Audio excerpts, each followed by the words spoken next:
Ebenezer Scrooge. In the story A Christmas Carol, Scrooge is an English businessman who thinks about nothing but money. He has no friends and spends no time with his family.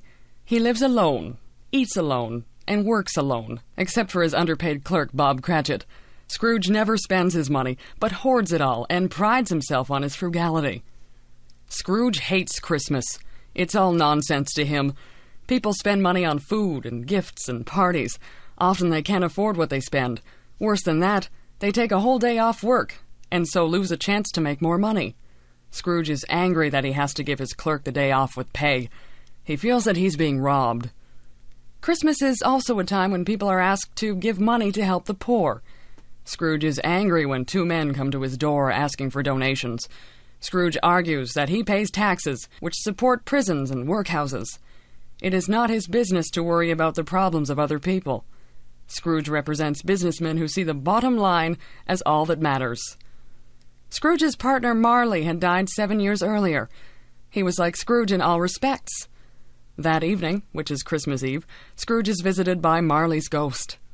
Marley drags steel chains round about him, which contain keys, cash boxes, ledgers, purses, and deeds. These are the things that Marley cared about when he was alive.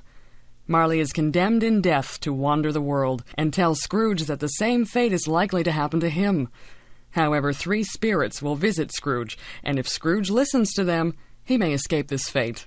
The first spirit comes and takes Scrooge back to the early scenes of his own life. He sees himself being left behind at school, while the other boys went home for the holidays. Then his little sister arrives to tell him he could go home too. Another scene was of a cheerful Christmas party when Scrooge was a young man. A third scene showed him with the girl he was planning to marry. She left him because he no longer cared about anything but money. The second spirit shows Scrooge what people are doing that very Christmas. He shows Scrooge the preparations that people, even poor people, are making to celebrate Christmas. They visit Bob Cratchit's tiny home. There they see the family cooking their little Christmas dinner. Bob's son, Tiny Tim, has been weakened by disease and has to use a crutch to walk. The family is delighted with its meal, small as it is.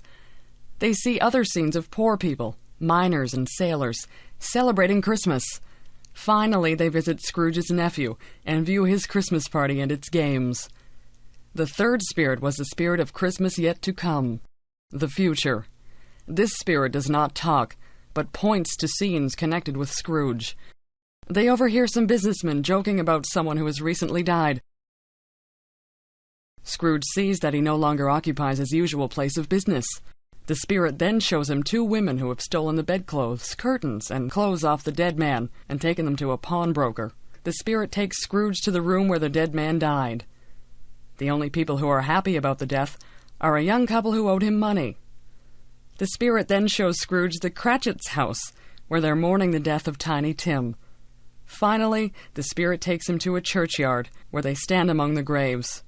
Then the spirit points to the name of the dead man on the tombstone, Ebenezer Scrooge. Scrooge is going to die, and no one will care. Scrooge finds himself in his own bed on Christmas morning. He is resolved now to avoid the fate that the spirits had shown him. He is delighted that he's getting a second chance. Scrooge decides to surprise all his acquaintances, and he begins by buying a huge goose and sending it to the Cratchits. On his walk, he meets the 2 men collecting for the poor and offers them a large sum of money. He goes on to join his nephew at a Christmas party. The next day, when Bob Cratchit comes into work, Scrooge gives him a raise in his salary. He also takes care of Tiny Tim so that Tim recovers his health. Charles Dickens' story was written at a time when governments did very little to help the poor. Wages were very low, and many businessmen were unwilling to look after their workers properly. Dickens points out that people like Scrooge not only make other people unhappy, but also are usually unhappy themselves. It is possible to be a very rich businessman and a poor human being at the same time.